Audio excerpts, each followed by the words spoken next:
Hello friends, बहुत बहुत स्वागत है आपका कंप्यूटर एग्जाम हब में। मैं हूं आपका दोस्त instructor Ram sir. Previous lecture के अंदर हमने देखा था कि किस टाइप से हम माई को डाउनलोड करते हैं और उसको इंस्टॉल करते हैं। अब आज इस वीडियो लेक्चर के अंदर हम देखेंगे कि हम कैसे डेटाबेस क्रिएट करते हैं, उन डेटाबेस को कैसे यूज लेते हैं और उस डेटाबेस के अंदर हम टेबल्स वगैरह कैसे क्रिएट करते हैं। तो चलिए स्टार्ट करते हैं। सबसे पहले जो है हमें यहाँ पर अपना MySQL का सॉफ्टवेयर ओपन करना होगा। तो मैं MySQL कमांड लाइन ओपन कर लेता हूं और इसको ओपन करने के बाद में आपको यहां लगाने होंगे पासवर्ड। जो हमने इंस्टॉल करते टाइम पे पासवर्ड लगाए थे वही पासवर्ड यहां पर लगाने होंगे।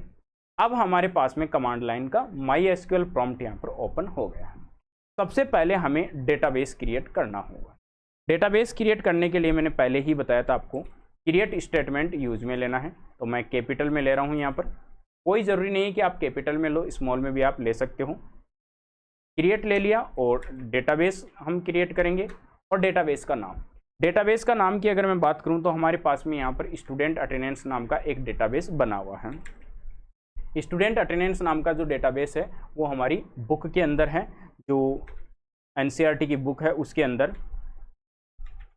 तो इस डेटाबेस को बना दिया मैंने और यहाँ पर मैंने सेमीकोलन लगा दिया और जैसे सेमीकोलन लगा के मैंने एंटर दिया, क्वेरी ओके, 1 रो अफेक्टेड, यानी हमारा डेटाबेस क्रिएट हो चुका है। अगर आप देखना चाहते हो तो यहाँ पर शो डेटाबेसेज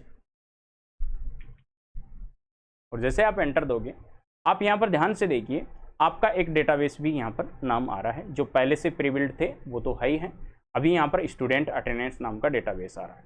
अब आपको जब टेबल क्रिएट करनी होगी तो सबसे पहले आपको एक काम करना होगा कि डेटाबेस को चूज करना होगा कि जिस डेटाबेस में आप टेबल क्रिएट करना चाहते हो उस डेटाबेस में आप सबसे पहले एंटर करो।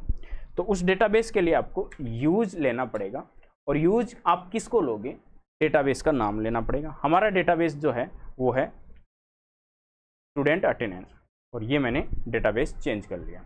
स्टूडेंट अटेंडेंस डेटाबेस को मैंने यहाँ पर ले लिया। अब हमें क्या करना है, यहाँ पर जाना है show tables. Sir show tables क्यों? शो टेबल्स इसलिए कि यहाँ पर हम देखेंगे कि क्या हमारे जो डेटाबेस बना हुआ उसमें टेबल्स हैं। तो जैसे मैं क्लिक करूँगा एम्प्टी सेट, मैंने पहले भी आपको थ्योरी क्लास के अंदर बताया था कि जब भी आप शो डेटाबेस के अंदर जाओगे तो डेटाबेस दिखेंगे और शो टेबल्स के अंदर डेटाबेस के अंदर एंटर करने के बाद में अगर आपने शो टेबल्स लगाया तो पहली बार में जब आप इसको शो टेबल्स लगाओगे तो वो एम्प्टी सेट दिखेगा, क्योंकि इसके अंदर पहले से कोई भी टेबल क्रिएट की हुई नहीं है। अगर मैं बात करूँ यहाँ पर कि अब हमें टेबल क्रिएट करनी है, तो सबसे पहले अब आप ध्यान से देखो हमारे पास में जो आपकी बुक है उस बुक के अंदर भी आप ध्यान से देखिए कि एक जो टेबल थी उस टेबल का हमारे पास में पहले से स्कीमा बना हुआ था, उसको हमें क्या करना है, बनाना है। तो सबसे पहले हमें यहाँ पर क्या करना है, क्रिएट स्टेटमेंट लिखना है। तो क्रिएट लेना है और टेबल बनाना है तो क्रिएट टेबल और टेबल का नाम था हमारे पास में स्टूडेंट। तो मैं यहाँ पर स्टूडेंट नाम ले लेता हूँ। अब आपको क्या करना है, पैरेंथेसिस लगाना है और पैरेंथेसिस लगा के आपको क्या करना है, सबसे पहले कॉलम का नाम लिखना है। फिलहाल एक बार मैं यहाँ पर अपना जो कॉलम है उस कॉलम को मैं देख लेता हूँ क्या नाम है कॉलम का। तो कॉलम का नाम था रोल नंबर। तो सबसे पहले मैं यहाँ पर लिखता हूँ रोल नंबर लिख के इसका डेटा टाइप क्या था, इंट था। तो यहाँ पर इंट डेटा टाइप और इसको हम प्राइमरी की बनाएंगे। तो मैं यहाँ से प्राइमरी की लिख लेता हूँ और कॉमा लगा के मैं या तो इसी लाइन में कंप्लीटली लिख सकता हूं, अदरवाइज मैं एंटर भी देता हूं। तो सेकंड हम एट्रीब्यूट लेंगे। सेकंड एट्रीब्यूट था हमारा एस नेम जो था वो कैसा था, एस नेम हमारा वेरचर था। तो मैं यहां पर वेरचर ले लेता हूं और कितने था टोटल कैरेक्टर्स की अगर मैं बात करूं तो 20 कैरेक्टर्स था यहाँ पर। और सर इसके अंदर हम किस टाइप का जो कॉन्स्टेंट लगाएंगे, तो इसमें नॉट नल लगा सकते हो और अगर नहीं भी लगाते हो तो हम बाद में जाके भी इसको अपडेट कर सकते हैं। मैं फिलहाल इसको नॉट नल लगा रहा हूँ, बाद में आप चाहो तो अपडेट कर देना। और जैसे मैं एंटर दूंगा तो यहाँ पर मेरे 2 कॉलम बन के तैयार हो गए। थर्ड कॉलम था मेरे पास में एस डेट ऑफ बर्थ। तो मैं यहाँ पर एस लिखूंगा और फिर लिखूंगा डेट ऑफ बर्थ। आपको स्पेस नहीं देना है, ये चीज़ आपको ध्यान रखना है।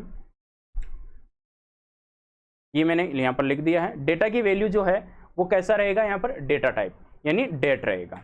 तो मैंने डेट दे दिया और इसको भी हम क्या कर सकते हैं, नॉट नल कर सकते हैं, और कॉमा लगा के मैंने एंटर दे दिया। 3 कॉलम हमारे पास में बनके तैयार हो गए हैं। चौथे कॉलम की अगर मैं बात करूं तो यहां पर था GUID, और अब आप ध्यान से देखिए GUID था वो हमारा था कैर में, तो उसको हम क्या कर देंगे, कैर कर देंगे, और कैर हमारा था 12 कैरेक्टर के अंदर, और इसको हम क्या करेंगे, कैसा लिखेंगे, फॉरगन की। अभी हमें फॉरेन की कुछ नहीं करना है, मैं फिलहाल बाद में ऐड कर दूंगा, तो यहाँ पर केवल कैर कर दिया मैंने, और इसको नॉट नल वगैरह कुछ भी नहीं दिया, हम बाद में अपडेट भी कर सकते हैं। ये हमारा कंप्लीट काम हो गया, और जैसे ही मैं इसको एंटर करूंगा, देखो ध्यान से देखना, एक कॉलम हमारे को यहाँ पर और लगाना पड़ेगा, पैरेंथेसिस को बंद भी करना पड़ेगा, तो इन्हें यहाँ पर पैरेंथेसिस को बंद किया और एंटर दिया। क्वेरी ओके, 0 रोज अफेक्टेड यहाँ पर दिखा रहा है, 0.2 सेकेंड्स। अब अगर आप यहाँ पर देखोगे शो टेबल्स दोबारा, जैसे आप एंटर करोगे आपके पास में यहाँ पर आपके स्टूडेंट अटेंडेंस जो डेटाबेस है उसके अंदर एक टेबल क्रिएट हो चुकी है। अब हम क्या कर सकते हैं, इस टेबल का जब स्ट्रक्चर देखना चाहते हैं तो उस स्ट्रक्चर को आप देखोगे, उसके लिए हमें क्या करना होगा, यहाँ पर टेबल डिस्क्राइब करना पड़ेगा। तो डिस्क्राइब कमांड को आप यहाँ पर यूज लोगे। डिस्क्राइब कमांड को कैसे यूज में लेते हैं, उसके लिए हमें क्या करना होगा, यहाँ पर हम क्या करेंगे DESC और उसके बाद में टेबल का नाम, तो मैं यहाँ पर टाइप कर रहा हूँ DESC, और उसके बाद में हम टेबल का नाम लिख रहे हैं। टेबल का नाम क्या है, स्टूडेंट, और जैसे मैंने एंटर दिया हमारे पास में यहाँ पर देखो डिस्क्राइब दिख रहा है, टेबल के फील्ड्स दिख रहे हैं। टेबल के फील्ड की बात करूँ तो roll number, as name, as date of birth, यहाँ पर GUID दिख रहा है। टाइप की बात करें तो इंट, वैर, कैर, डेट और कैर दिख रहा है। यहाँ पर बात करें नल की, तो यहाँ पर देखो मैंने डिसाइड कर दिया था कि इसको रोल नंबर तो प्राइमरी की है तो ये तो 9 दिखेगा, उसमें हम भी देखो मैंने 2 को नॉट नल कर दिया था, तो नॉट नल में 9 दिखा रहा है, और इसके अंदर लास्ट में कुछ नहीं दिखाया तो इसमें यस दिखाएगा, प्राइमरी की दिखाएगा। और ये सारी वैल्यूज डिफॉल्ट के अंदर फर्स्ट टाइम पे नल होती है, बाद में आप इनको जब रिकॉर्ड ऐड करोगे उस टाइम पे आप यहाँ पर नॉट नल हो जाएगी, यानी इनको भी आप क्या कर सकते हो, नॉट नल कर सकते हो। डिफॉल्ट में सारी वैल्यूज हमेशा नल रहती हैं। ये हमारा काम था किसका, टेबल को डिस्क्राइब करने का। यानी इसी टाइप से हम क्या कर सकते हैं, यहाँ पर टेबल्स क्रिएट कर सकते हैं। स्टूडेंट टेबल क्रिएट होगी, ऐसे ही हम गार्जियन टेबल क्रिएट कर लेंगे, उसी टाइप से हम स्टूडेंट टेबल क्रिएट कर लेंगे, और इन टेबल्स को क्रिएट करके हम शो करके देख लेंगे कि क्या हमारी टेबल सही तरीके से क्रिएट हुई है या नहीं हुई। आगे चल के हम इसी टेबल्स के अंदर क्या करेंगे, हमारा रिकॉर्ड इंसर्ट करवाएंगे। किस टाइप से हम रिकॉर्ड इंसर्ट करते हैं वो पहले हम थ्योरी चैप्टर क्लियर करेंगे, उसके बाद में हम क्या करेंगे, इसको प्रैक्टिकल बेस पे क्लियर करेंगे। आई होप ये वीडियो आपको पसंद आया होगा। अगर वीडियो पसंद आया तो वीडियो को लाइक कीजिए, शेयर कीजिए और हमारे चैनल को सब्सक्राइब कीजिए। मिलते हैं नए वीडियो में।